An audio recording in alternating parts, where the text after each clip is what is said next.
So anyway, we've got the Arsenal midfielder Partey. He's a good player. Very controversial things in the media at the moment. But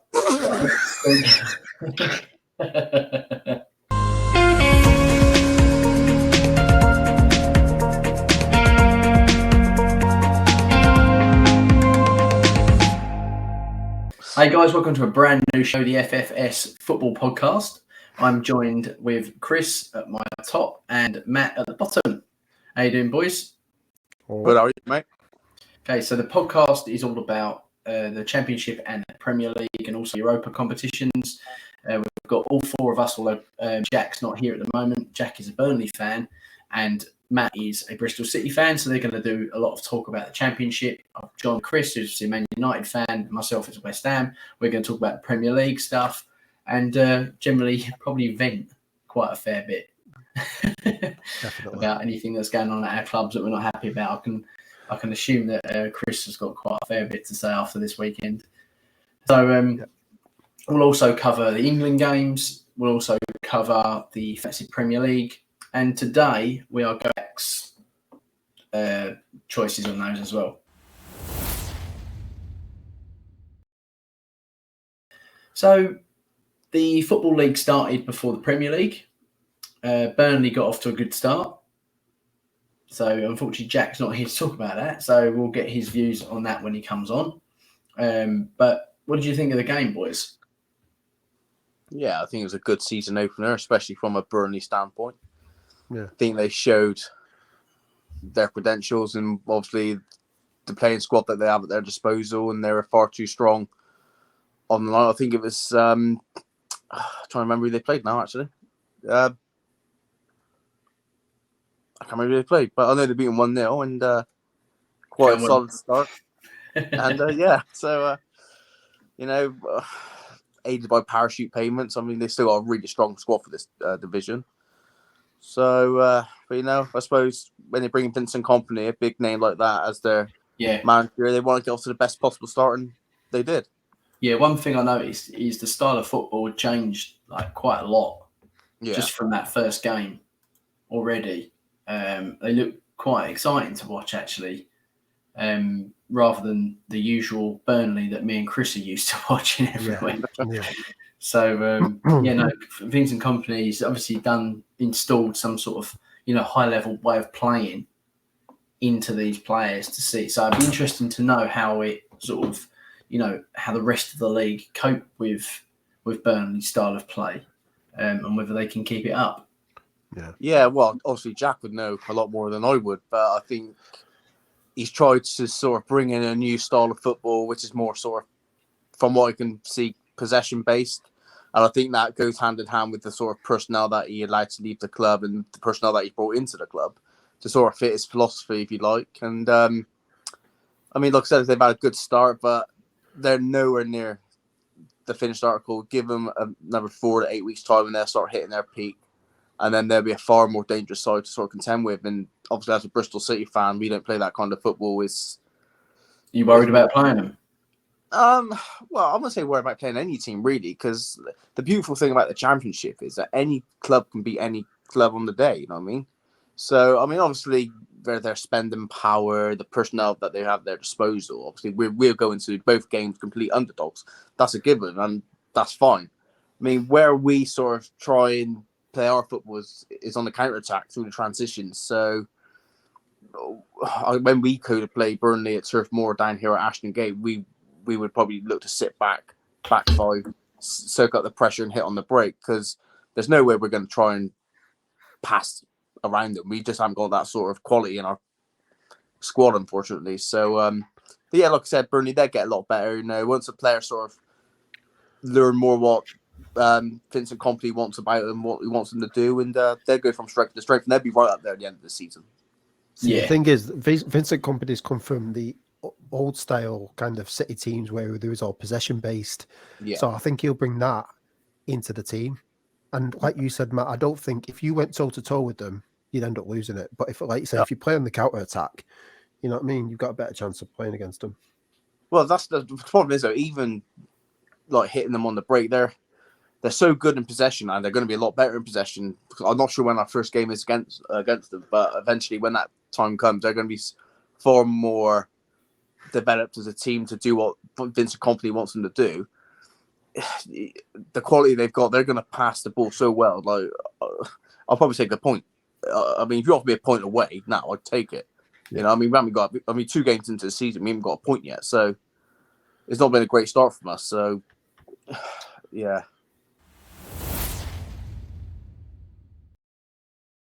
So obviously, the next fixture before the Premier League started was Bristol City against Sunderland, wasn't it? Well, our first game was away at Hull, and then Sunderland 2 days ago, at home. Okay, so how did your first fixture go? Well, away at Hull, we took the lead. In the first half, we were quite dominant. I think we were the better side. We had a couple of good chances that we couldn't take, but Andy Bowman picking up from where he left off last season, he scored the opening goal. But then the second half, it was almost like, obviously we knew Hull would come back into it, being the home team. The crowd sort of cheers them up a bit, gets them going. They got awarded the most ridiculous penalty that I've ever seen. I don't care what anyone says. Honestly, I've seen that. It's not just one of the worst refereeing decisions I've seen for Bristol City. It's one of the worst refereeing decisions I've seen, period. I mean, it took him about 5 minutes to go to ground after the initial minimal contact. It was that bad. But, it's done, it's dusted. You move on. The lad who they brought in, I think they brought in the striker from the Turkish league. He put the penalty away with a plum. It's a really good finish. And then they sort of took the game by the scruff of the neck after that, and they went on and they. I mean, anyone who knows Bristol City, like any listeners who support the club, they know that we've got into a bad habit for the last sort of 18 months of conceding late goals. Like from the 90th to 94th minute, we've conceded a lot of late goals in that time period. And the amount of times that I've spoke to you when you've been winning and you've ended up losing the game from going ahead is like I could count on my hands. It happened at Hull. We went 1-0 up. We lost last minute 2-1 to a massive deflection. I mean, if you want to be critical, you say, maybe close them down a bit faster, but there aren't much we could have done. It was that the deflection was that massive. But then moving on to Saturday's game against Sunderland, we went 1-0 down through a defensive error at the back. Tried being too clever, playing out from the back, got dispossessed and slotted it in 1-0 down. But then we recovered pretty well. We got back to 1-1, I think, on 10 minutes. So we were only 1-0 down for about 8 minutes. And then we went into half time at 1-1. And we came out the second half, and for 25 minutes, 30 minutes in the second half, we were awful. Like, we were so poor. Like, the first half, we were quite even. Second half was like a completely different side.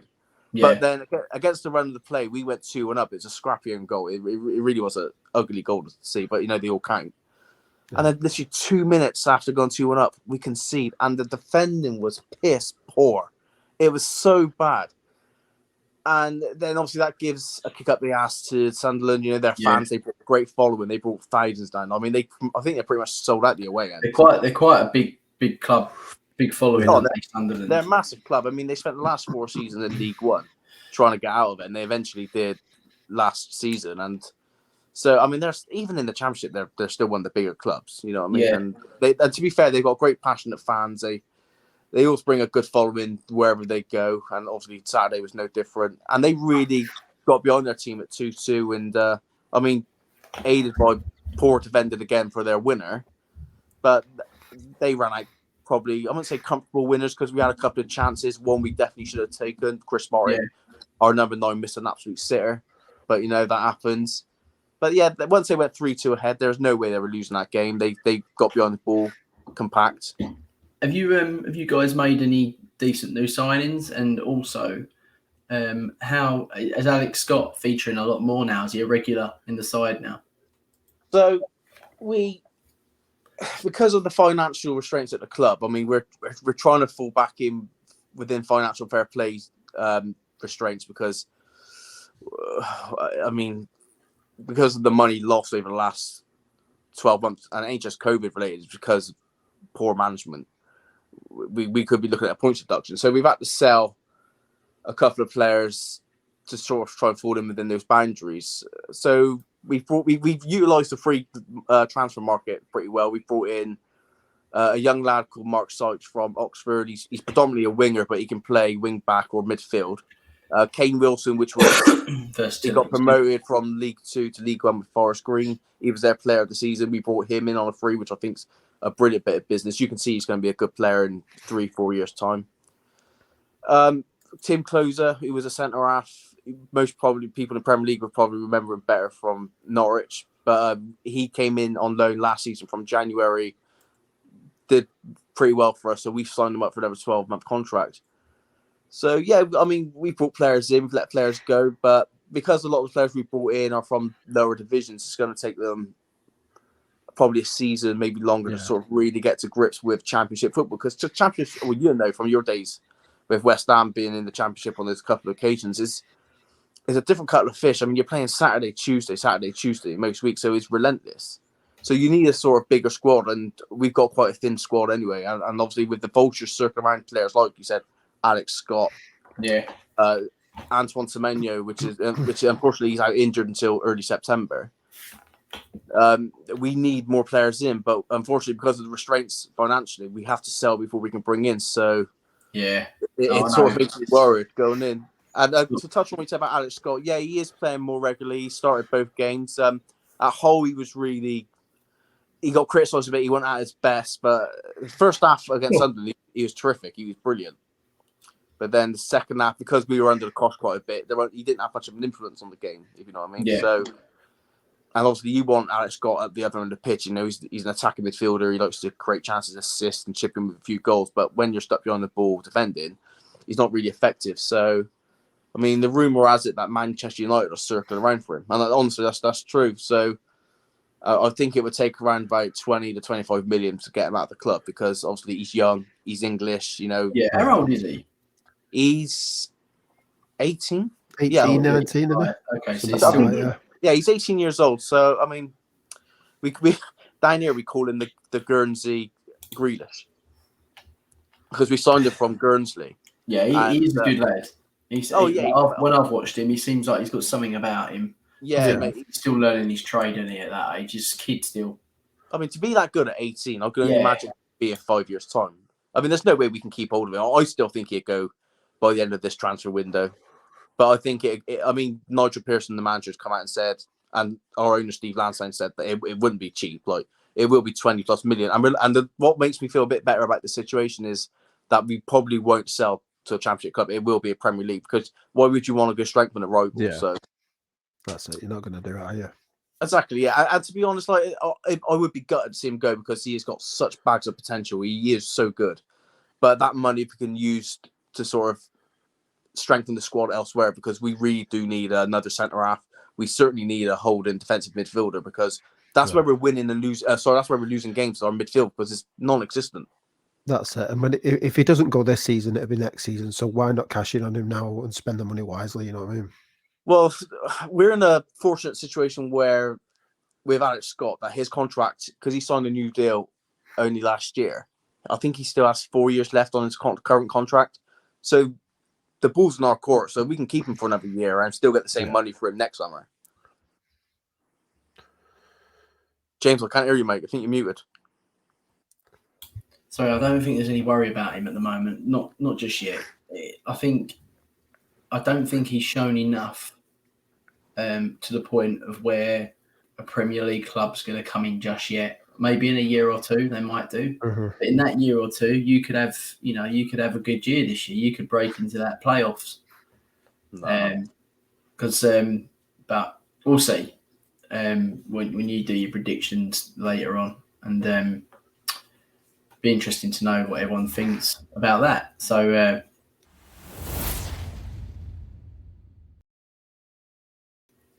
So let's move on to the Premier League. Premier League's finally back. It is big season for us last year. Like, probably one of the best. Well, from what I can remember, probably the best season I've had as a fan in my lifetime. Probably the closest I've been is probably FA Cup final against Liverpool, where we lost annoyingly. The other one possibly in '99 when we won the Intertoto Cup. But obviously, as an adult, we've had nothing but just up and down seasons. Obviously, two of them have been in the Championship. But yeah, West Ham in the since Moyes has taken over, we're just a different club, a completely different club. Like, he has revamped everything. The philosophy's changed. The backroom staff has, like, you can really tell it goes down. It filters down into the rest of everybody. We've had an amazing servant of Martin Noble that obviously last year retired, and at the end of a huge, was it 16, 17 year career, something like that. Yeah. Amazing. And been a big player for you over the years as well. Yeah, he has been a big player. You know what? I think if we were a better team, then he wouldn't be as much of a big player that he's been. But where he's been he's a consistent 7 out of 10. Like, he's always been that sort of player. Obviously, as he's got older, his energy levels have dropped, his legs have gone a little bit, but he has this habit of like bouncing back, and having these sort of games where you're just like, whoa, I didn't realise he still had it in him, even at like 35. But he's been an amazing servant, and brilliant stuff. And it's just a shame because they're a rare breed now, footballers like that have got that loyalty. I'd love to say Declan Rice would be the same, but I know he's not going to be. He's destined for bigger things than this. Like, you can't put him and Mark Noble in the same category. Like, Rice, to me, he's a world-class footballer. He's the only one that stood as equal as any of their Man City players on that day, on yesterday, and he's heads and shoulders above everyone in our team. Yeah. And I know that one day he will go, and I've got to accept that. I just hope it's to a club either abroad or someone that's got no sort of like Man City. I like their fan base. They've been through the crap like us. So some of the loyal fans there, they know that's basically saying he doesn't like United. Yeah, they're not taking it. they're not taking it for granted. Of who he is heavily rumoured for. Yeah. So, I don't know. Anyway. Let's get to Premier League. Obviously, United had the earlier kickoff, didn't you? Yeah. So, do you want to get the ball rolling, Chris? Shocking is all I can say. Absolutely. Brilliant. I couldn't watch it live because I was in work, so I ended up recording it, and I managed to avoid the score all day. Got home and I thought, you know what? I'd watched some of the stuff from pre-season, bits and bobs. I never watched a full game, but obviously all the stuff coming out from pre-season was, Erik ten Hag's new philosophy in the club. He's had them training harder. They're fitter than they've ever been than they was last season. He's kind of brought a new mentality to the club. And they started bringing out all these kind of things saying, oh, in pre-season they beat this team, in pre-season they beat that team, and they was gelling well as a team. Absolute bollocks. Because they've not done any of that. They're the exact same team as what was there last season. And he puts out a team of McTominay and Fred, and I know that's had a lot of heat in the media over the weekend, but I'm like, don't get me wrong, I think McTominay is a good midfielder. He's not a great midfielder, he's a good one. Fred, again, is a good-ish midfielder on the day when he has a good game, but like, they were just shocking. For me and Matt was talking about this before stream. Maguire is absolutely useless. You can put that over the top of it because it needs it. Need a bigger violin. Let him have his moment. Yeah. Come on, keep going. I've got no words for them because they were just absolutely poor performance. I said to you beforehand that we should have walked that game at least 2-0 with them. Like, they're a goodish team, but you know what I mean? We should have walked that game with the players that we've got, and they just phoned it in. Even some of the new players like Martinez just didn't put in a performance. You say that though. I mean, it was only a couple of months ago. 6-7 weeks ago. I mean, they beat you 4-0 down at their place. Yeah. And you got to say, I mean, under Graham Potter, he's really turned him into a really good sort of. He's a good manager. That's what I'm saying. They're a good team. They're not a great team, but there is no way they should be beating the players at United. But on the same thing of that, right? They shouldn't be beating us with the players that we've got for the money that's been spent on it. You just shouldn't be. But the fact that they are just shows how crap United are at the minute. The fact that a team that shouldn't be beating them is. Yeah, there's a lot going on there because obviously there's a lot of talent there involved. There's issues. There's clearly. I'm not going to say the manager's no good because that's just. I don't believe that. I believe Ten Hag has actually got a good philosophy. He's probably got a good instalment coming. Like he's probably trying to get his implement, but I think with United, it's gone beyond the point of no return. Yeah. At the moment, and it's like a really bad transition. There's no reason why they can't get it back. The thing with United is like, you're at the moment you're playing in like second gear. Yeah, it's just you've got 5. It's just whether you can find them. It's different for United than it is for most other clubs. Like most other clubs that are underperforming, it's because they're just not good enough to stay in the league. Yeah. With United, it's just if they find that 3rd or 4th gear, well, there you go. There's your 3 wins on the bounce. But we never find, like in the last 3 seasons, it's very rare that we've found that. Apart from those first run of like 19 games that Ollie had, we've not had that. And the issue is that some of the players seem to have a good game now and again, and then that's it. It's like Paul Pogba when he was out. He'd have a few good games, and then we won't see him now for another 6 weeks until he had another good game. I think I'm quite controversial with this, but I've always stood by it. I think with the whole Sancho thing, I think he's a bit overrated. I've never rated him for England. I don't think he's ever done any good there. He done well at Dortmund. I don't think he should have made the move. I think because I've never seen him do anything productive at United either. He's obviously a talented guy, so I'm not saying I'm not blind. It's just I just don't think it. Like when you think of what Haaland's done already, Mate, when you think of what Nunez has done. I think that's an unfair comparison. I mean, I agree. I don't think it's a good comparison. I mean, one place is a starter. You can't compare it to Haaland. Where's Ruben Nistelrooy? Haaland's numbers at Dortmund are fucking scary. I know, but where's the Man United used to attract these players? Yeah, used to. And that's my point. They haven't won a league. That's where it's gone wrong, though. And that comes on to my point about transfers, right? United never used to have an issue getting the best. Yeah. And I mean, not just the most paid or the highest price players, the best players. If Man United come knocking, you win. Yeah, but now they don't because now they're struggling to get people. It's like now, especially after yesterday's game, the ball is now in other teams' courts on whether they sell their player now because they're thinking that United are a bit more desperate now to look for players where they pick like these players that we're looking at the minute that I mean, I don't want to keep reverting back to Fergie times because them days are long gone.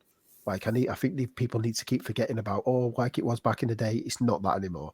Yeah, I think people need to kind of get to grips with what reality is now with United and move on to a different, even if it's a different style of play, which is fine. You can't keep living in the past. It's nice to remember the glory days, but you've got to live in the here and now because that's what you're experiencing now. It's like all this talk about like David Gill and Fergie coming back to the club. What's the point?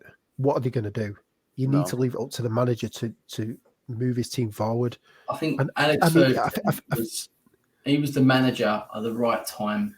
He brought in a philosophy and a father figure type thing that he mentored most of those kids. And you were lucky enough to have a youth system full of world-class talent.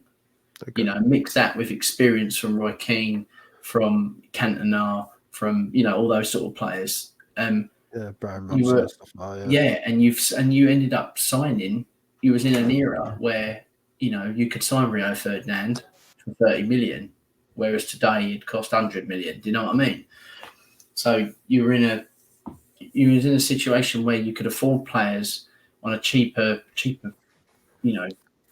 finance because you had that stature of a club. You were winning or competing for a league every single year. You were always in the latter stages of the Champions League. So players wanted to play for you.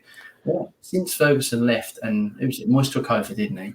Yeah. was given an unfair. I thought that he was given an unfair amount of time, but I don't think when he was appointed, I said he weren't the right fit for United. No, probably not in terms of the what style of play and the egos you had in your team. Yeah, I agree. But since then, you've had Van Gaal. You've had Mourinho. Now Mourinho won something with you. How many things did he win with you? Nothing's. I feel like with United, there's this ego because of what you used to be like. Yeah, and that's what we need to let go of. Yeah, and Liverpool have now took it annoyingly because you know about it constantly. Media's, pets. But I think. But then, in respect, I mean, I would never usually say this out loud, right? But I really dislike Liverpool. I always have it's a rivalry you're meant to. But I think what Jurgen Klopp has done at Liverpool is nothing short of extraordinary compared to what they was before he took over. Yeah, but what they were before he took over, they were still a European club. They were like what you are now at the moment. No, yeah, they was never competing for Premier League titles, really. No, Liverpool. I mean, Klopp was brought into Liverpool to get them back into. No, that's what I'm saying. You're not. You say. I mean, yeah. I'm saying Liverpool are like what you are at the moment. But that's not what they wanted. Was obviously they Brendan Rodgers' time came to an end, and they brought in Jurgen Klopp. I remember at the time it was a toss-up between Jurgen Klopp or Carlo Ancelotti, and obviously they went for Klopp, which obviously they're both world-class managers, aren't they? You know. Yeah, but it's like Klopp came in, and what I liked about Klopp, he came in and he said, "It's not about now." He goes, "Ask me about how well of a job I've done in 5 years' time." Yeah. And 5 years down the line, he's won everything you can win. He's won Champions League, he's won the Premier League, Super Cup, FA Cup, Carabao Cup. I mean, I don't count the Community Shield or the FIFA World Cup, but he's won everything there is to win in club football at that level. Yeah. He's done an incredible job, and that's what I think United. And that's what I think. That's the problem with United, because United have been sacking managers, understandably, because fans got on. Obviously, United fans are such passionate fans, and because they're used to the. I wouldn't say I wouldn't say because they're used to the glory days, but because they reminisce so much about the glory days, they obviously want those days to come back naturally. Yeah. But that's what I'm hoping with Ten Hag, because like Chris said, he has a philosophy. He wants to play the similar style of Klopp. He wants to be that high-pressing, energetic side. And unfortunately for him, he's inherited a Manchester United squad it's not got the personnel that hasn't got the capabilities or the quality to sort of perform to do what that he wants way. To do. That's why he's trying to bring in players like Nigel de Jong, and that's why he's brought in the fullbacks from Ajax. Chris, you know better than I do, mate. His name escaped me. Martinez, was it? Sorry? Martinez, sorry. So, and things, it's going to take him 3, 4, maybe 5 transfer windows to sort of get out the deadwood he doesn't want there and bring in the fresh blood. But unfortunately, it's going to cost him a lot of money. Well, the club's going to cost them a lot of money, and it's a lot of money they've already spent. I'm not writing off Ten Hag. I actually think Ten Hag is probably going to be a really good manager for us. Yeah, I think Ten Hag is probably going to be the best appointment you could have made in the last 5 years. Yeah, what I think he needs to do is all this saga that's going on with Ronaldo. Will he stay? Will he go? As good of a player as he is, and I'd like to keep him for another season, I don't want a player that doesn't want to be there. No, absolutely. You know what I mean? Because otherwise, what are we going to get 3, 4, 8 weeks down the line when the club hasn't let him go, or there's no buyers for him, and he's like, the club like, you've got to knuckle down now and like get your head down. You got to look at it this way, right? Nah. With Ronaldo, does he fit Erik ten Hag's style of play? No. I mean, would Ronaldo walk into Liverpool's starting 11? No. Would he walk into Man City's? No. Because their style of football is up in your face, recover the ball as fast as you can after you lose it. Ronaldo's not sort. Yeah, for me, he's the greatest of all time. It's currently in the world. Sorry. I'm sure I understand. I don't understand why the Apple Watch has gone off, but yeah. Do you know what it is? United have also had a habit over the last few years of buying players at the end of their footballing career. Still amazingly great players, but they're kind of at that stage in life where we're getting them on a cheap deal. They'll be all right for a season or two as a short-term kind of thing, but it's not. I'd rather them take the time, and even if it takes 3, 4, 5 years, and like buy the younger players and improve them. I'd rather them do that than buy these older players. I just think if in today's generation of players coming through, I think United have been overtaken. I think that's the problem. Is that the players that are summer every season proves that. You're an 18-year-old abroad, right? Yeah. And you're now been playing professional football for, well, you were 18. You've been playing football for 2 years now. Professional football for, I don't know, some lower division in Italy or something like that, right? Premier League clubs come knocking. You're now 21. You've made your international debut already, and let's use Haaland for an example, right? Right. Now with him, he has got the tie with Man City anyway because of his dad. So he already knew Man City anyway. Now, if you're of that age group, the last time Man United won a league was what, Chris? 10 years ago, 2012? Yeah, 2012. 12. Yeah. Okay, so these players were 11. Yeah. 11 years old. So since then, all they know is Man City, Liverpool and Chelsea as the biggest clubs in the country. Tottenham probably fourth, with Arsenal maybe fifth, within theory, right? Yeah. Now, I think United fans just have to accept now that you guys you're a Europa team now. Yeah. That is it. You will get there. You'll get the odd chance because you've got the talent in your side. With the right philosophy, the right management, you've got the talent in your team to break into the top four and be a Champions League club because you're one of the biggest clubs in world football, right? But that's the point, right? Well, we're still one of the biggest clubs in world football, but we're no longer one of the best clubs in world football. No, that's the thing. Like you will always be a massive club purely because of your history. Your fan base is global. You know, you'll always be a massive club. But it's just like, I mean, it's like Liverpool. Like when they fell away from, say, 2009, 2010, they were always a Champions League club, and then I think it's 2009-10 season. They finished 7th, I think it was, and they didn't qualify for the Champions League again until 2013-14 season. Yeah. And then that was the only season back, and then they had a couple of years without qualifying for the top four again. That's why they brought in Klopp. Yeah. And now look where Klopp's gone. It's a long-term project. Manchester United is a quick fix. I think it's the world-class manager as well. I think the problem with United since Ferguson's left, they've just never found that person. They've got Mourinho almost like out of his peak years. Yeah, I didn't like that appointment. Got Van Gaal, didn't really work. Like style of play was all wrong. There was managers like Pochettino that had done really well at Tottenham, gone to PSG, won the hadn't won the title with it, but he'd done really well with these players. Obviously, he's not bad with egos. Otherwise, he wouldn't be able to manage these. So, but they've been linked with all these managers, and they've never ever got that world-class manager statement in.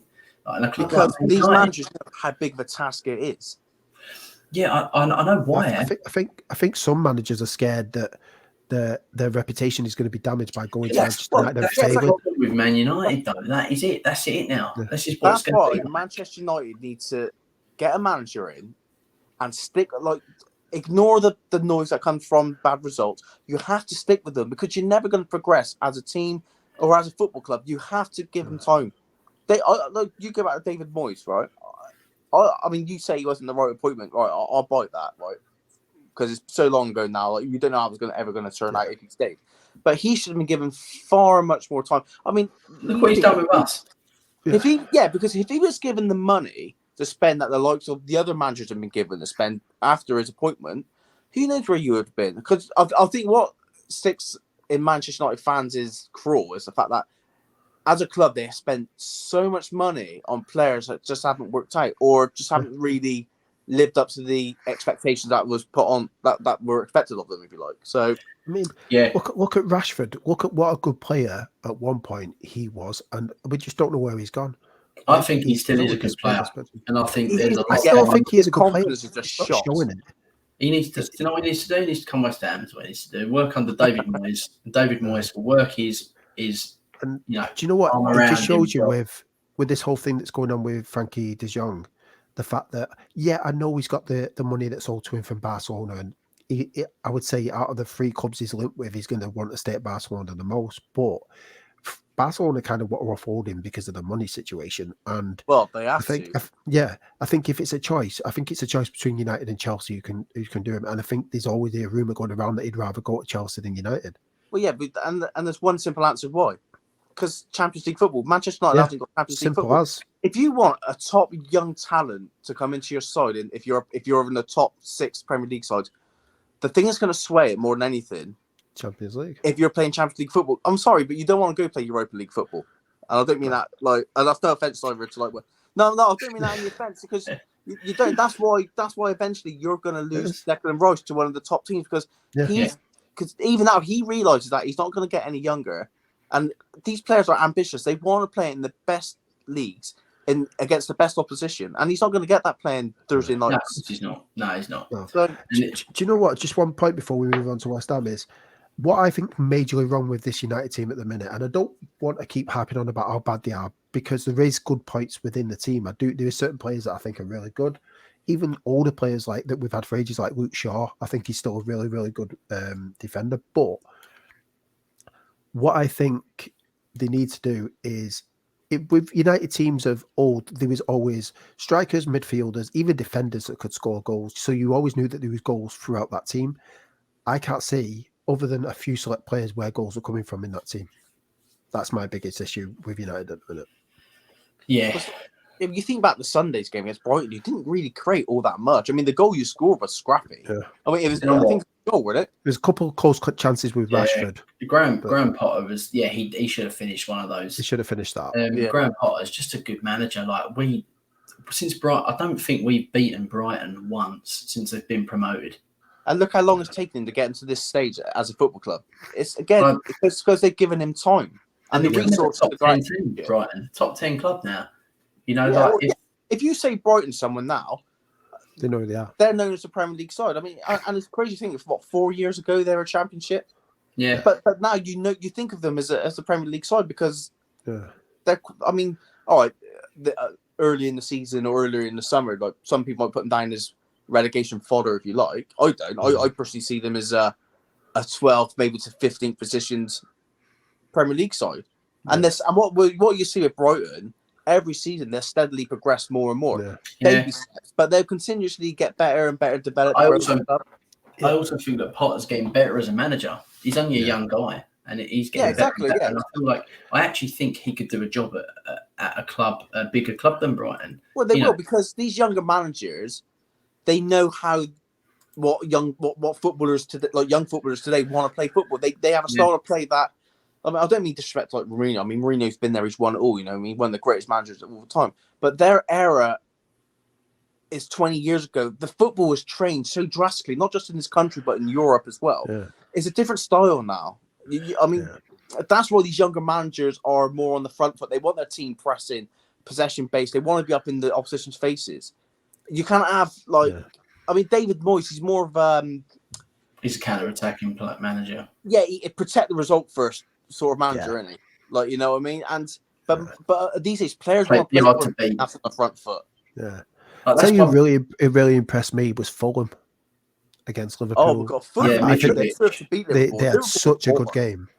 It was a really good game actually, and they're going to cause a few upsets this year, I think, at home. But anyway, that's enough drivel of Man United.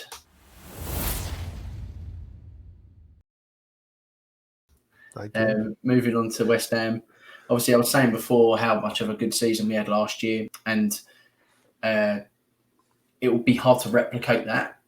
But I do think it was a big summer for us this year because as much as our first 11, I would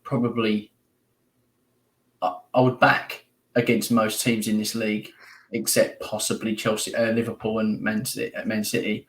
Most of the other teams, I would put money on us doing it because when they're at their best and they're all fit, you know, they're a good bloody side and they're hard to beat. Like West Ham used to be the team that used to be the punch bag. You know, we used to be one of these clubs that would finish 14th. Yeah. Or, you know, I think around the 2000s and 10s mark, before we got relegated, it was like a 12th, a 14th, an 11th, 14th, 13th, 12th. It was like that sort of. We never really made that top 10 very often. One year we might have got a 9th. But since Moyes has came in, the first thing he's done is steady the ship. We were quite a hostile fan base.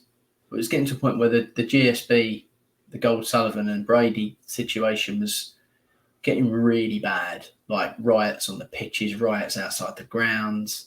Like it was getting really, really toxic, and it wasn't enjoyable to go. It wasn't enjoyable to.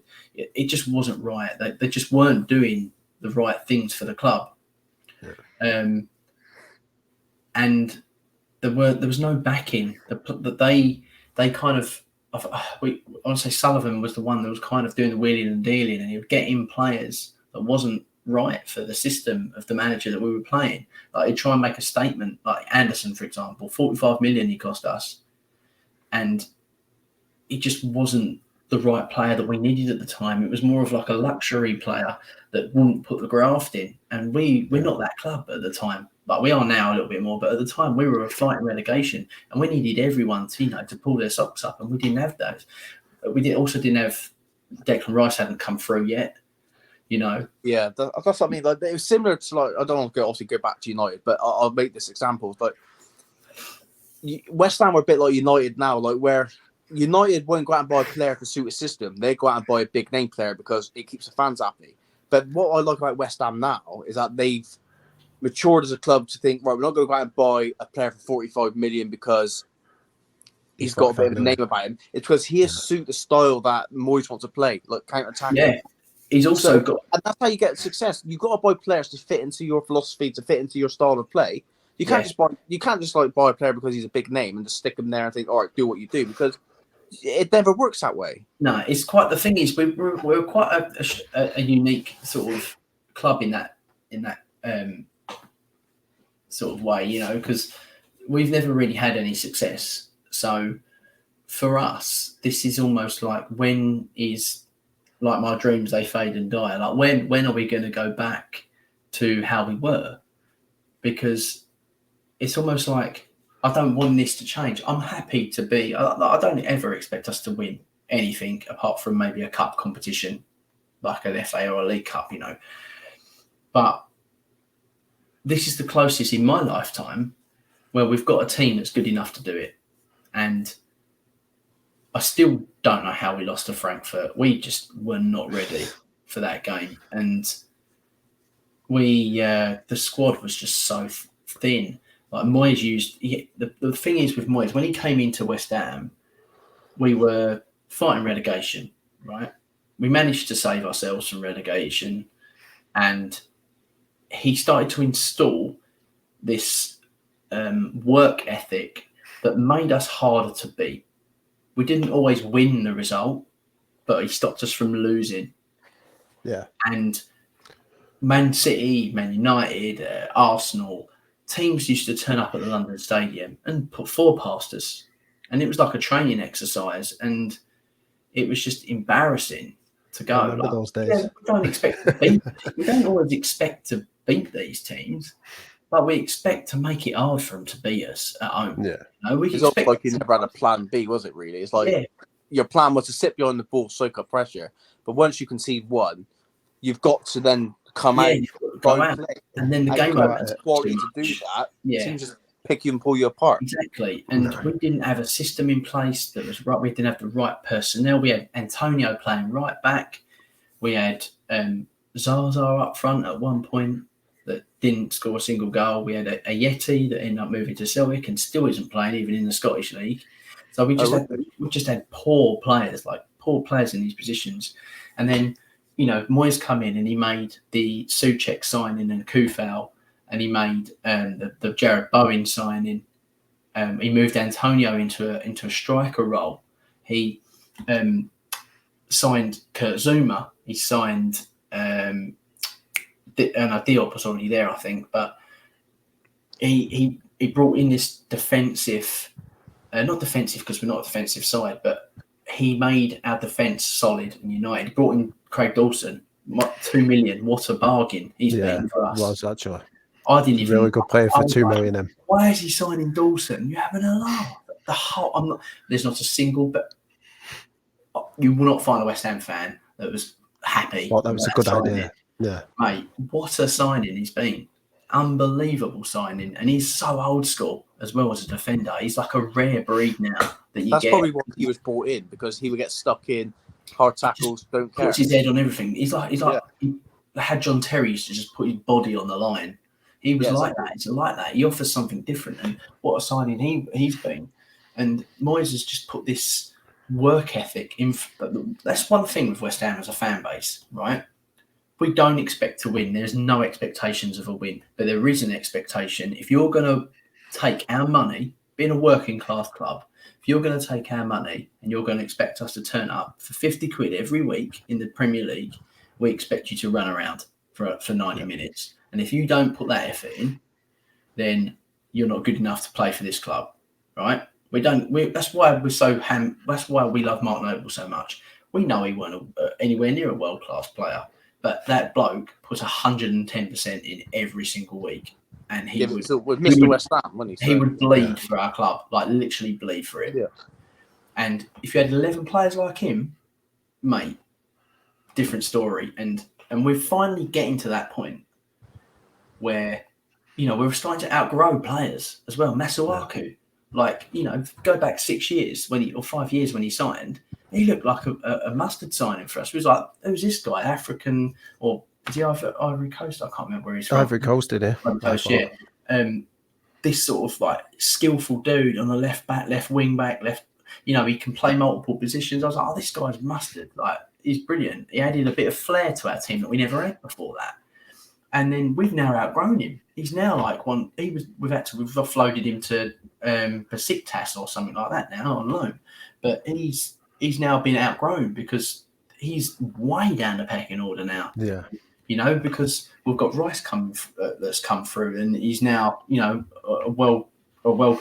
think he is a world-class centre midfielder, getting most teams in the world. And I think in front of him, obviously, after playing a whole season of 14 of the same 14 players, we ended up just getting exhausted. Last year, if we didn't have Europa League, I honestly believe we would have got in that top four. I honestly believe it, because every Europa fixture we had, we lost the following game. So that's 10 games. That's 10 games we lost because of Europa League. And now not all of them were, I say lost, we drew and lost after Europa games. That's 10 of them fixtures. Now, if you add in, just say out of those 10 points, Matt, how many points would you say we'd get out of those 10 fixtures, just on average? Just a win. Six. Okay, that would give us Champions League football. Right. Okay. Yeah. That's how close we were. When you're playing Thursday, Europa League, then you're playing on the Sunday, because obviously you've got to have that 3-day break in between games. You're playing catch up, and it's not nice because you don't want to be the team to play first. You don't want to be the last team to play catch up. There's the pressure's on. It is hard, but I think with a better squad, better players, and under the team, Moyes looked at the bench, and the only one on there that he'd signed was Vlasic. The thing is, you were quite unfortunate though last season with injuries, weren't you? Particularly towards the latter stages. Yeah, you were. Yeah. He didn't sign Ben Rama. He didn't sign. That's why I don't play him very often. He didn't sign him. Because we would talk about it quite a bit, wouldn't we? And he didn't. I remember you saying you had bad injuries. Just didn't have the depth in the squad to reach to. Mark Noble just wasn't, the player that you needed in the Europa League unless you're defending a lead. There was just no quality on the bench. All of our best players, like Bonner was injured. We missed him last year, but then Dawson come in and did an amazing job. We had Zuma with the whole cat incident. I know it sounds daft saying it, but I think that's also United's problem. It's weird. It's daft saying that United hasn't got depth in squad, but I think the players that they have got on the bench just haven't got the effect they need to coming off the bench. Because they're not good enough for what Manchester United want to do. Lindelof, absolutely useless. And it's they're just good players enough. like that. With United, they're good enough to be where you are. Yeah. Like, you get away with it in Europa Conference, you'll get away with it. Fine for mid-table. Yeah. I think you're probably a bit better than that because the talent on the pitch could still do the work if it clicks. But I think I'm not going to judge him too harshly too quickly because it's one game of the season. Yeah, it's fine.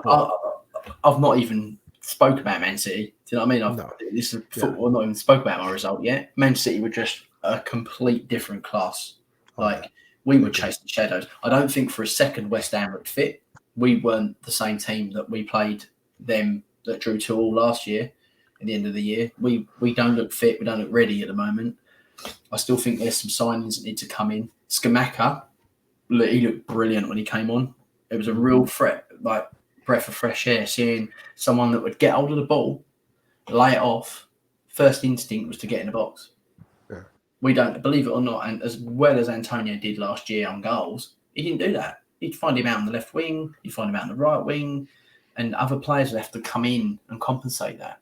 Now, Scamacca has that sort of, I think he's got that up here as an out-and-out striker, which is what Haller had, but he didn't have the mobility. Yeah. So that's why he didn't really succeed with our club and our style of play. But I think Scamacca has a bit more pace about him, getting in behind, a bit like Haaland does, gets in behind the defenders. And I think he showed that. He was only on for 20 minutes, I think, or maybe half an hour, and he showed that quality. He was one of the best players on the pitch. Picking up those loose balls in front of goal. He's kind of player who would swoop in and grab one of them. Yeah, he was the best player, one of the best players, obviously for West Ham on the pitch. Yeah. Him and Rice were heads and shoulders above everyone else on our team yesterday. And look, I'm not counting the Man City goal. They're just ridiculous. They did something. They had like 80% possession. Yeah. And, the fact that we only lost 2-0, one of them being a penalty, to, 11 world-class players that can have 80% possession shows how well we did defend. We had no Dawson, no Bonner, no Diop. We had to play a right back, a centre back, who's 20 years old. Poor Ben. Honestly, I feel sorry for Ben Johnson. He actually gets some stick in our fan base, and I really don't understand it. I don't understand it at all. Because he's not, because he doesn't sort of beat the man and do like a Trent does, or that's such it's an unfair. I know. But I think he's such a for someone that's as young as he is, that's had to play right back, left back, centre back. And must I admit, he's made his debut against Man City as well. Got thrown in the deep end. He's had an amazing career so far. And I'm as a fan, I'm actually really proud of him, impressed with him. I think he's done a really good job. I don't know how high his ceiling is. I don't know whether it's going to get any higher than what it is. I don't think he will move to anywhere bigger than us. He's not good enough. Like when you compare him to Cancelo, it's leagues apart. Again, that's an unfair comparison. I mean, you're talking about a player in Cancelo. Okay, that's one Premier League title. Let's compare him. Okay, let's compare him to someone that's at Chelsea. Reece James. He's not even in that league yet. He's not even in that league yet. No. But I read Reece James better than Harry Maguire, though. Yeah, but I'd put him. I'd say he's good enough as a squad player at West Ham. Him and Kufal, they're good enough to, and he's learning his trade still at 20. For God's sake. Yeah. Well, that's what I mean. It's not historical. I mean, he won't be in this a long shot. And go back to Aaron Cresswell. He's 1 minute he can be brilliant, and then for 5 games can be absolutely atrocious. So we're desperate need of a left back competition there. I think we need another centre midfielder. Although I'd say more now we've signed Cornet. That's an exciting signing.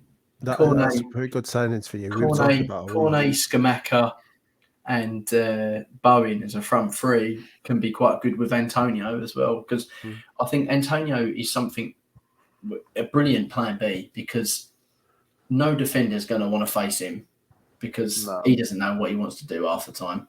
So I think having a 6'5" striker to deal with for an hour, and then for the last half an hour, having an absolute unit coming on and just pushing you about for fun. Yeah. I think it's going to be hard for teams to deal with. And if we get that right, especially in Europe, I honestly believe that we should be aiming to win this tournament. We should be aiming to win that Conference League, because the fact that we've got to the semi-final of the Europa League, and I think if we had a better squad and more options, we could have gone all the way. Yeah, I think we should be aiming to win this tournament. Man United should be aiming to win the Europa League. I agree. We should be up there. And we should be aiming to win this Conference League, because I think I'm happy with this being our level. I actually am. Like, I had such a fun time last year watching all the fan cams of being in Europe, watching or listening to all the podcasts that all the other football podcasts listen to Talk Sport, and us being part of the conversation. Like, we were always although saying that, we're not part of the conversation. Like, for some reason, they're all ruling us out of becoming even the top 7 team at the moment, because Newcastle spent £5. But it's just, I don't know. I just think that it's exciting. I'm just happy to be in Europe playing on a Sunday, on a Thursday. I know it's not great for the team. I just love watching my club play so much. And it's good that we're up there. I just want us to be consistently in this. And, Rome isn't built in a day. And I think if we become that club that's like that annoying flyer that won't get out of the house, that's always around that area, in the next few years, I know we probably will lose Rice at the end of the year, but in the next few years, there's no reason why we can't use that money to buy some quality, to be that club that's around that. Be the old Everton from the early 2000s. Be the Liverpool from before, they started getting into the Champions League side. Be the Leicester. We've got potential now. We're a huge, I'd say we're a huge club. We've got a lot of history, not winning stuff, but we've got a lot of history in the leagues. We've got, a big fan base that goes everywhere around the world. We would go everywhere. I just think we deserve something, just something, and, the club's going in the right direction for once. And I'm a happy hammer at the moment, despite the loss in the start of the season. Forest next. We've got to get our own back on Lingard. So, lots to play for. That's one player I'm really surprised. We spoke about that he isn't a West Ham player.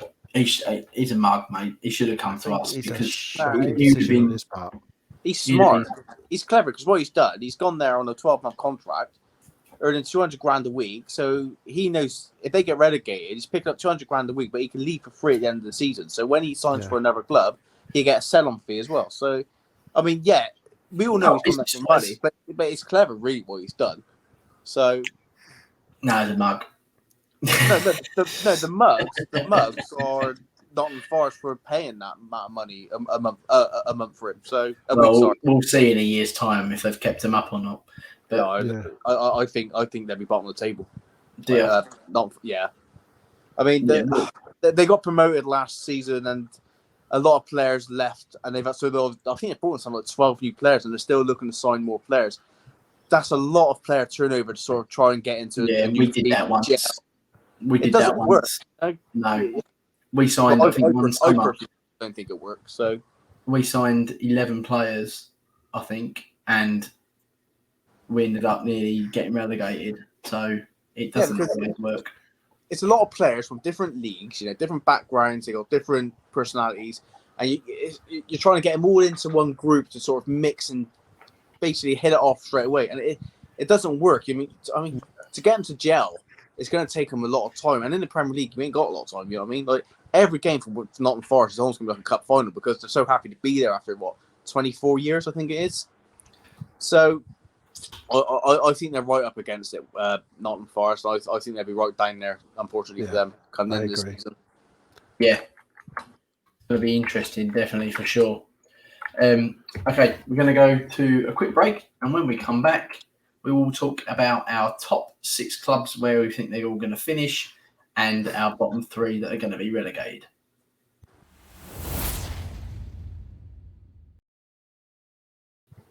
So we are back, and my lights changed. Anyway, so we're going to do our top 6 and bottom 3. Now,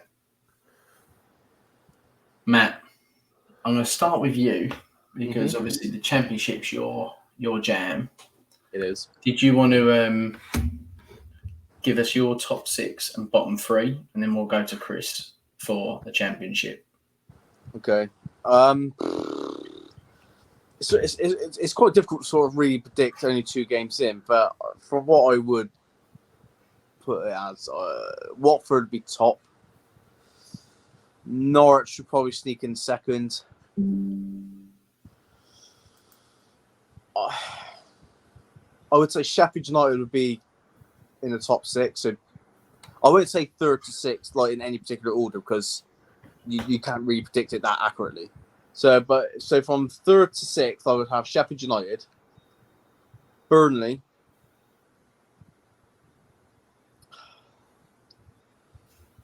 I'll say Middlesbrough just because of the money they've spent, and West Bromwich Albion because parachute payments and their spending power. Okay. Who do you think? Who do you think's going to get relegated? Bottom 3: Rotherham, Birmingham. I would have said Wigan, but I think Wigan will actually stay up. So for the 3rd final place, I don't want to say us. It's not tempting. To be fair, I'm tempted just for a wind up. That may you carry on, mate. It won't surprise me at all.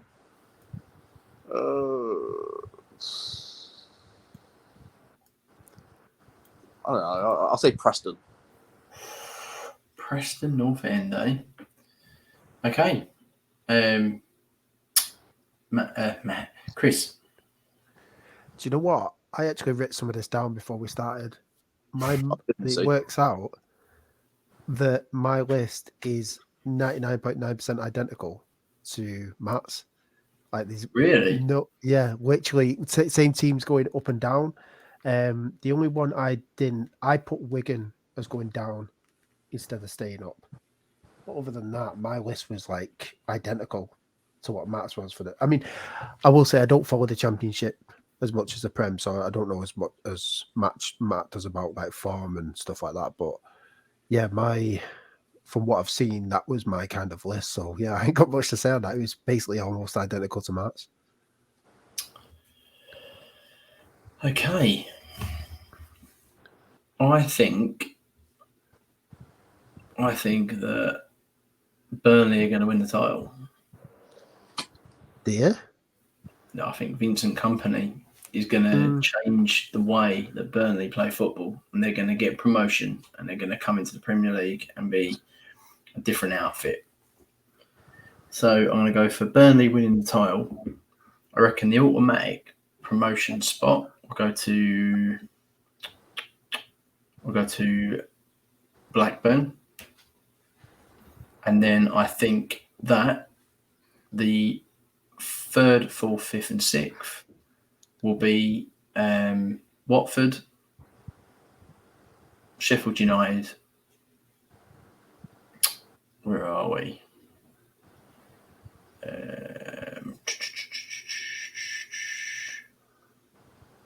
Sunderland. What? Nah. What? Nah. Nah, they don't. Nah. Just because they beat us, like piss off. Yeah. No. I am actually going to be. I'm going to root. I'm going to be Bristol City. I'm going to put you there. I know you won't. I know you won't. But I'm going to root for you just because I feel like I want to. All right. So I wanted to, but I couldn't bring myself to do it. They're going to. I don't care. Nothing. That's really realistic, Chris. Yeah, I know. Let's do it. I'm just going to put you in there. I don't care. All right. You're going to get that 6th spot. You're going to have a change of philosophy. We've had a change of philosophy for the last fucking 18 months. And let's put in. Can you imagine, though? Have I not said anyway? Who else have I said? Have I said it all yet? You need to do your bottom 3. No, have I done the 4? Yeah. Who was my 4 then? Yeah, Watford. I can't remember who you said now. I think you missed out 5th and 4th. I missed out 1, didn't I? I said Sheffield United. Sheffield United. Oh yeah, you put Sunderland, you fucking idiot. I can't think of another one actually who I can predict right now. So I'd like to say someone like Norwich. Norwich always do well. They're going to be in that top 4. Yeah, they'll be up there.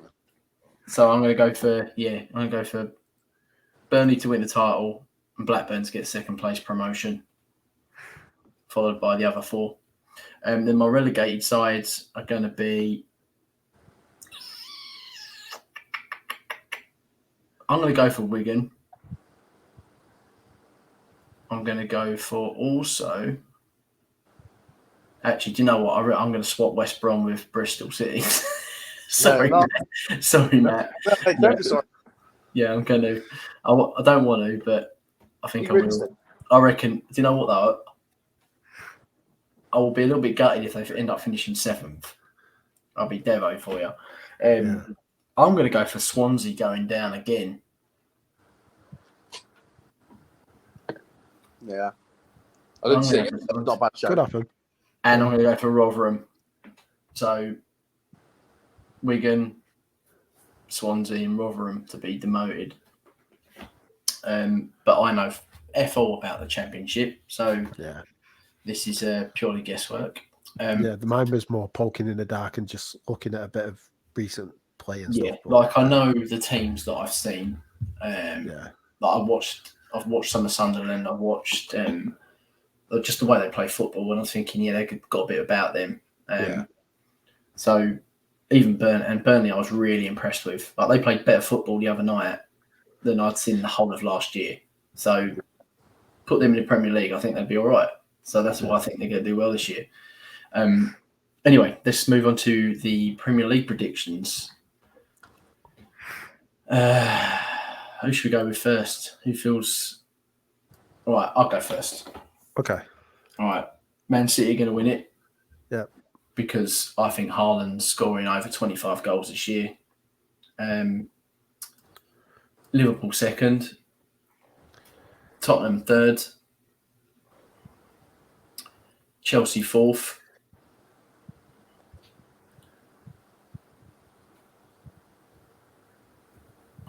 This is where it gets difficult. I'm going to go for Arsenal fifth, West Ham sixth. Yeah, taking the piss. And United seventh. You think you'll finish above behind? Yeah, I do. We should have finished above them last year. I don't know how we didn't. I hope you do, but I honestly don't, because the reason why I'm going to be that brave, right, is because we're playing Europa Conference. We've got a better team, a better squad, right? Now,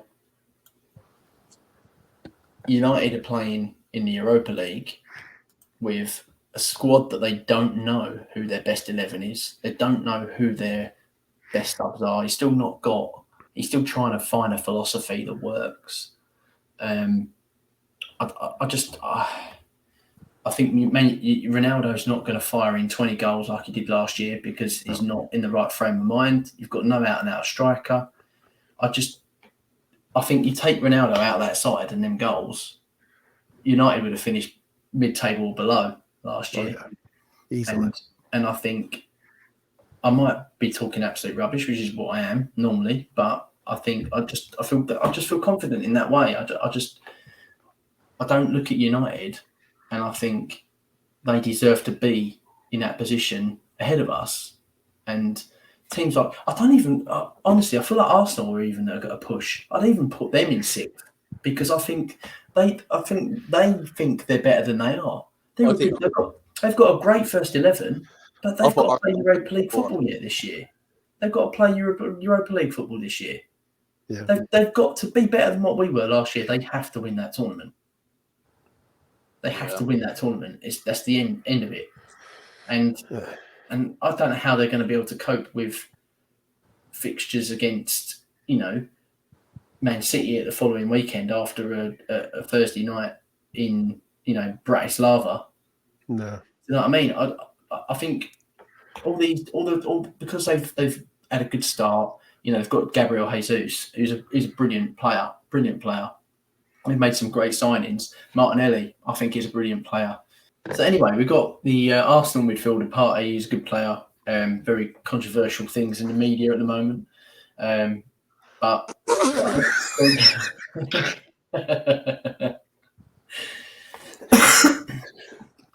a PG way of saying what you want.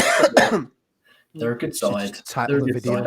I just don't know whether they're going to get top four. I just can't see it. I think they will. They're my fourth, Arsenal. But I want to know. Okay, but why? Why are they going to get there instead of Chelsea? I think. Well, no, I think. Why are they going to get there instead of Tottenham? Because I think Gabriel Jesus is going to score goals. He's a classy player. He knows how to score goals. He's done it in Man City. If Jesus wasn't in an era where he was playing behind the likes of Aguero, etc., his numbers would have been a lot higher than what they were. And I think again that's why Mikel Arteta has brought him to the club, because I mean he worked with him at Man City anyway. Again, that's why he brought in Zinchenko at left back. Good signing. Arsenal playing him at left back through signing. He should be playing in midfield. Well, that's the thing though. He's versatile. So there's an injury or a suspension to another player, he can slot in there. That's why it's good to have these like versatile players. For me, I think Arsenal get fourth all day long. I think. But I'll let you finish off your predictions anyway. Yeah, so I think that would be my top, and that's the reason why I've done the top six. Big bold shout, but I just feel that confident this year. And my bottom three are going to be Nottingham Forest, not in any order, to be honest. I might have to think about that one. Nottingham Forest, I think Southampton, and quite possibly, do I think one of the other new boys will go down? It's kind of clouded my judgment. Fulham doing so well against Liverpool the other day. There's a bit of fight there, isn't there? That Fulham was on my list until I saw him play against Liverpool, and it's kind of put me in a frame of mind of whether they will go down. Because if they can play against Liverpool like that, they should be able to play against any other team, maybe a Bar City in the league. Yeah, I think. God, will Leeds survive this year? I want them to. Yeah, I'm gonna go with Fulham. Yeah, Fulham, Southampton, and Nottingham Forest. Yeah, I'm hoping that. Do you know what? I was really rooting for Nottingham Forest when they got promoted, and they seem to think they're God's gift already. Mm-hmm. So they need to be knocked down a peg or two. But yeah, anyway, that's mine. Matt, go for it. My top six, I think Man City will win it, and I think they'll win it by quite a margin this summer. I don't think Liverpool are as strong as they have been. I mean, losing Mane is going to be a massive loss to any club. But I do put Liverpool in second. I put Chelsea third, but I think the gap between second and third will be a lot closer than a lot of people think. I think it could be a matter of only 6-7 points. As I said just now, I think Arsenal will get fourth. I think the players they've brought in, I think have been really good signings, shrewd business from Arsenal. My fifth choice, I would say Spurs. I think Antonio Conte knows the sort of players he wants. And I think Daniel Levy's finally realised that if he wants to be as ambitious as the manager he's got, he has to go out there and spend that money. And he's done that. He brought them players in. Sixth,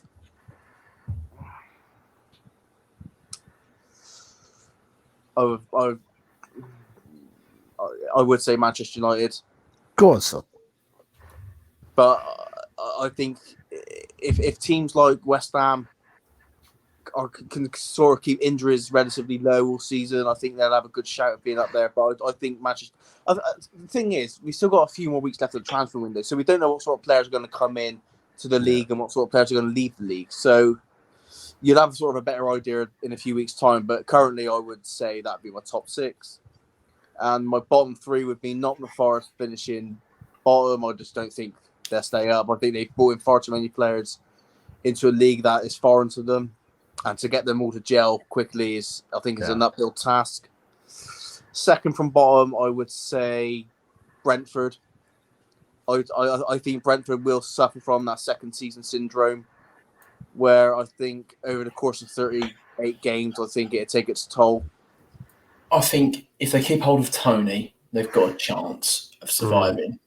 I think if he goes, then I think that's when they're in trouble.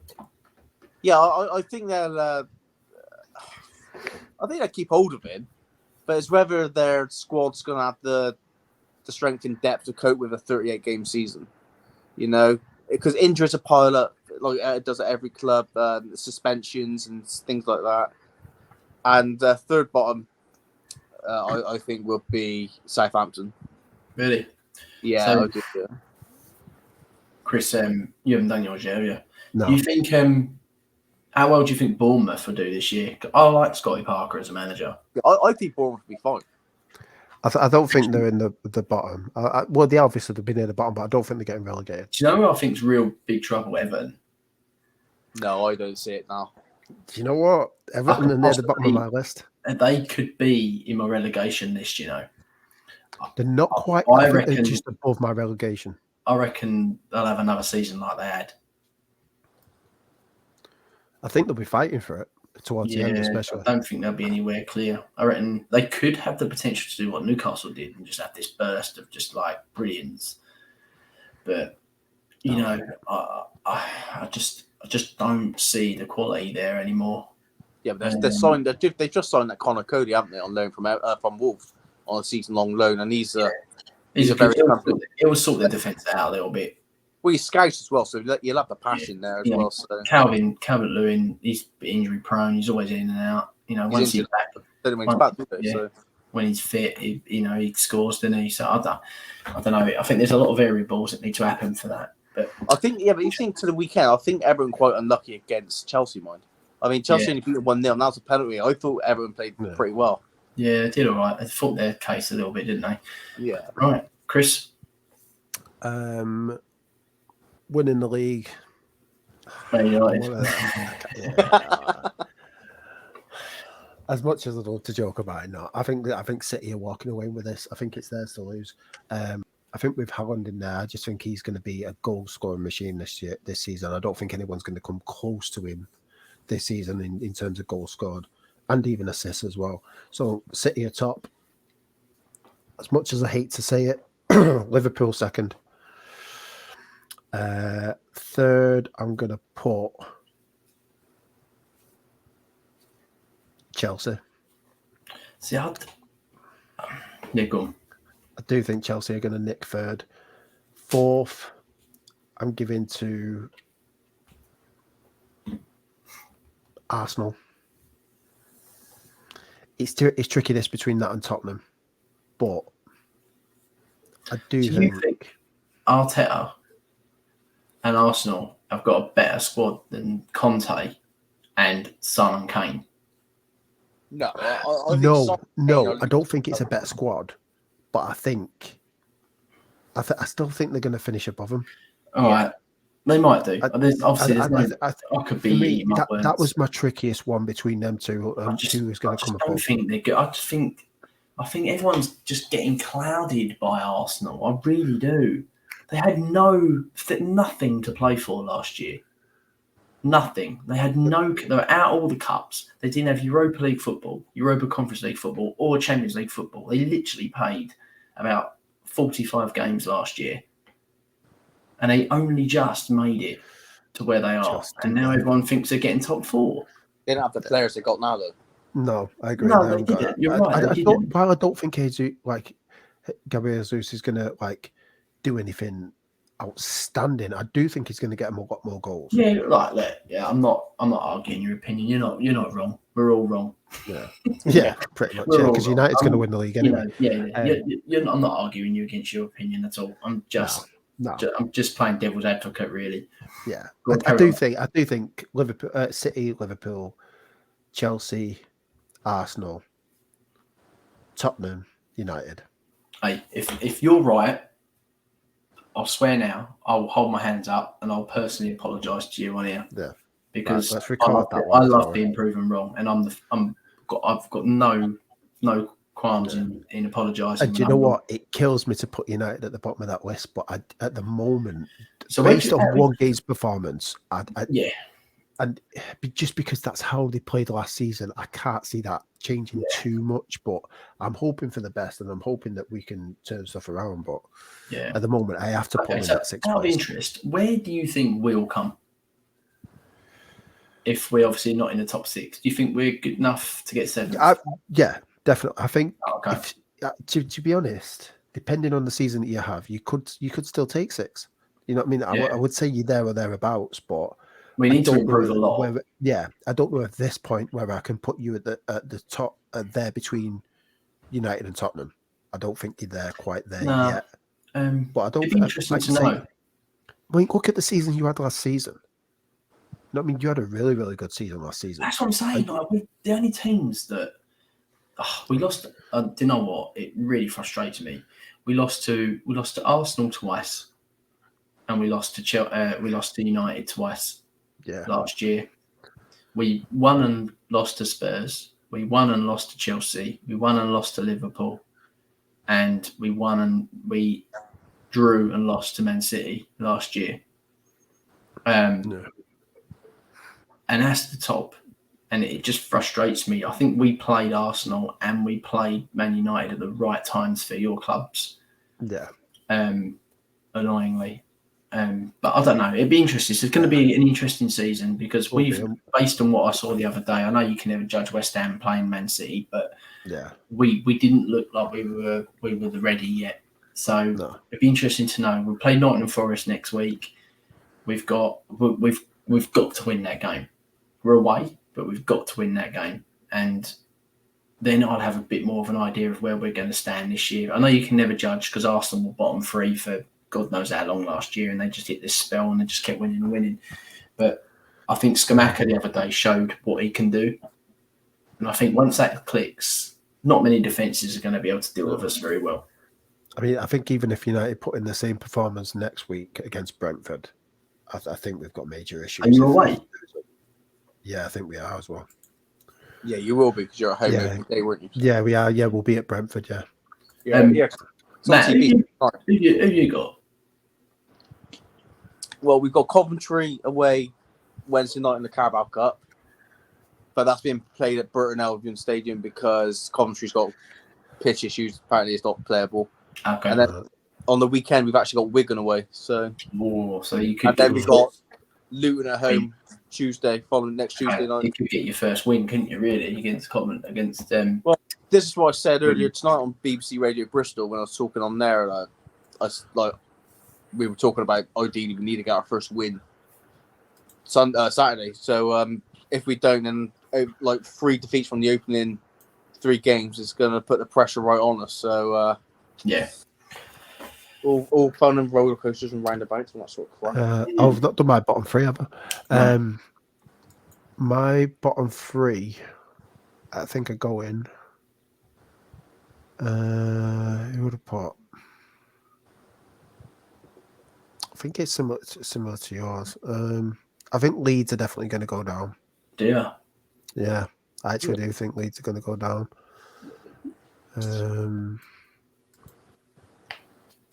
Yeah, Leeds. I think Brentford will stay up. Just Bournemouth, I think they'll go down. Yeah, no, Leeds. Yeah, Leeds. Bottom 3 is Leeds, Bournemouth, Brentford. Excellent. You think Forest will stay up? See, they're on my thing. They could do. They've made some decent signings and spent some money. To be fair to them, but it doesn't always gel. It doesn't always click. No, it was between them and maybe Leeds, but they're relying on Jesse Lingard to score them the goals, aren't they? Yeah, that's the only reason why I'm keeping them up because they've got Lingard to score some goals, I think. Well, that's the end of our predictions. If you, I'd like to hear your predictions in the comments. So I'd like to hear your top 6 and bottom 3, everybody. So make sure you leave that. Where can we find you guys on social medias? On Twitter, you can find me at Matt1991Davis, and I'm usually only active on Twitter for like football talk. Other social media is purely friends and family. So when you're not banned. Yeah, when you're not banned. Don't really use. I've got Twitter. Don't really use it. No. Best place to get me, actually, if I know enough, is the Jurassic Unicast Discord page, because I'm usually more active on that than Unicast Discord, which is a gaming channel based on the Jurassic World movies that I co-host and co-run. And you'll find me at James Hawkins 24 on Twitter, which is where I talk most of my football stuff, and obviously with Chris on the Unicast channel for gaming. Anyway, it's been a pleasure, boys. Hopefully next time I think we plan on recording later on in the month once we've all played 3 or 4 fixtures. When we come back, we'll have a bit more to talk about. We'll have a bit more of an idea of the way the leagues are going. We'll probably all start regretting our decisions on our predictions at that point. Be interesting to see how we come at the end of the hopefully season. We'll all be a lot happier. We could all have got a couple of wins under the belt, and the league table started to take some form, and hopefully Jack will also join us for Burnley. Yeah. So I'd like to hear how his thoughts are on the new squad and how everything's been going. But other than that, time to go, boys. See you later. See you later. Thank you, lads.